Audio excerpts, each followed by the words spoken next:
In this video, we will talk about how to get full screen in VMware Workstation. From this to this. So stay tuned and watch the complete guide. I am assuming you have already installed Windows 11 on your VMware Workstation.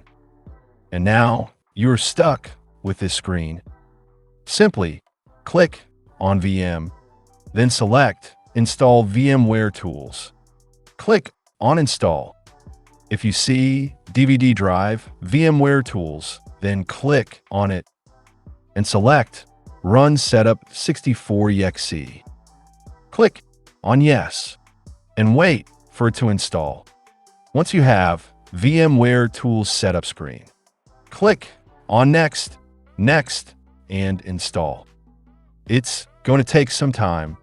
Let me fast forward it. Click on Finish, then select Yes to restart your virtual machine.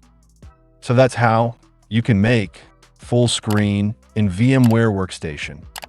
See you in the next video.